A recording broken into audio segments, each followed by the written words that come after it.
بسم اللہ الرحمن الرحیم۔ السلام علیکم ورحمۃ اللہ۔ میں ہوں حکیم رضا الہی اور آپ دیکھ رہے ہیں حکیم رضا الہی یوٹیوب چینل۔ ناظرین، آپ کو پتہ ہے کہ بہت سارے امراض جو ہے وہ معدے کے سبب اور پیٹ کے سبب سے ہوتے ہیں۔ اس وقت دنیا میں جو سب سے زیادہ بڑے امراض ہیں وہ ان کا سبب جو ہے وہ پیٹ اور معدے کا نظام ہے، معدے اور آنتوں کا نظام ہے۔ اچھا، اس میں بہت ساری چیزیں ہیں،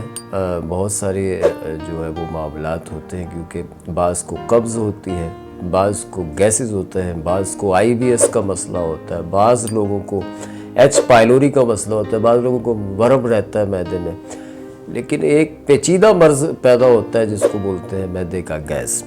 وہ گیس ایسا جو باڈی کے اندر سرکل کرتا ہے، پتہ چلا آپ نے یہاں سے انگلی کو دبایا تو ڈکار آ گئی، ٹھیک ہے، یا یہاں سے دبایا، شولڈر سے دبایا، ادھر سے دبایا، ڈکار آ گئی۔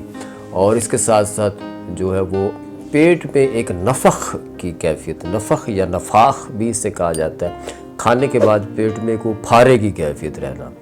پیٹ میں ایک بھاری پن کی کیفیت رہنا۔ اچھا، اس کے بعد پھر کبھی گولا سا محسوس ہو پیٹ کے اندر، کہ وہ گولا جو ہے کبھی معدے پہ لگ رہا ہے بال سا، کبھی جو ہے وہ ناف والی جگہ پہ رہتا ہے، اور عموماً ناف کا ٹل جانا بار بار، اور اس کے ساتھ ساتھ پنڈلیوں میں درد اور کھچاؤ رہنا، ٹانگوں میں کھچاؤ اور بے چینی رہنا، یہ کیفیت رہتی ہے۔ اور اس کے ساتھ ساتھ کبھی کبھی یہ گیسز جو ہے سرکل کرتی ہوئی دماغ تک جسم کے مختلف حصوں میں گردش کرتی ہے۔ اس کے حوالے سے میں نے کچھ چیزیں بتائی ہیں جو مخصوص ہیں، کچھ نسخے H پائلوری کے حوالے سے ہیں، کچھ نسخے جو ہیں وہ دوسرے سمپٹم کے ساتھ ہیں، لیکن یہ نسخہ ان مریضوں کے لیے مفید ہے جن کو پیٹ کے اندر باگولے کی کیفیت ہوتی ہو، پیٹ میں وہ پھارا ہو جاتا ہو، پیٹ میں ہوا بھر جاتی ہو، اور معدے میں ایک بال سی محسوس ہوتی ہو، اور اس کے بعد بے چینی کی کیفیت ہو، کوئی ڈکار آئے گی یا پھر ہوا وغیرہ گیسز وغیرہ ریلیز ہوں گی، تو اس کے بعد جو ہے طبیعت میں ہلکا پن آئے گا۔ یہ کیفیت BP کے لوگوں کے ساتھ بھی ہوتی ہے، جن کا ہائی بلڈ پریشر ہو، شوگر ہو، ان کے ساتھ بھی یہ کیفیت ہوتی ہے، اور خصوصاً ہیپاٹائٹس B C جگر کے جو مریض ہوتے ہیں ان کے ساتھ بھی کیفیت ہوتی ہے۔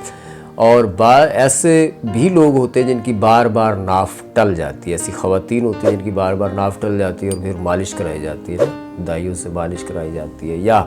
ہمارے ہاں ناف نکالنے کے پھر مختلف تشددانہ طریقے ہیں۔ وہ پتہ ہے کیا، کوئی یہاں سے نس کھینچ رہا ہوتا ہے نا،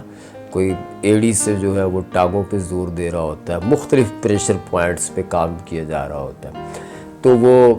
ناف جو ہے وہ نکل جاتی ہے، اس کے بعد پھر ناف پڑ جاتی ہے، پھر ناف جو ہے وہ پھر آپ نکلواؤ،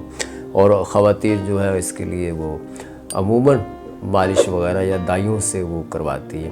جو کہ آنتوں کے لیے، پیٹ کے نظام کے لیے انتہائی خطرناک ہوتی ہے۔ عارضی طور پہ پریشر کی وجہ سے گیسز ادھر ادھر ہو جاتی ہے، پیٹ میں ہلکا پن سا آ جاتا ہے، ایک دو دن کے لیے بہتری ہوتی ہے، پھر دوبارہ سے وہی کیفیت پیدا ہونا شروع ہو جاتی ہے۔ اس کا ریزن یہ ہے کہ معدے کے اندر جو پیدا ہونے والے انزائمز ہیں،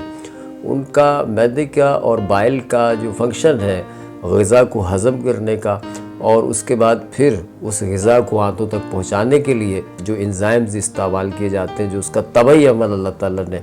جسم کے اندر منظم کر رکھا ہے، اس کے اندر ایک بے ترتیبی پیدا ہو جاتی ہے۔ پیٹیوٹری گلینڈ جو ہے وہ آپ کو انڈیکیٹ کرتا ہے کہ جی بھوک لگی ہے،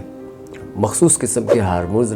خارج کرنا شروع کرتا ہے، جس سے معدہ انزائم بنانا شروع کرتا ہے، اور آپ کو بھوک لگتی ہے، آپ کھاتے ہیں، اشتہا جس میں ہم طب میں کہتے ہیں، لیکن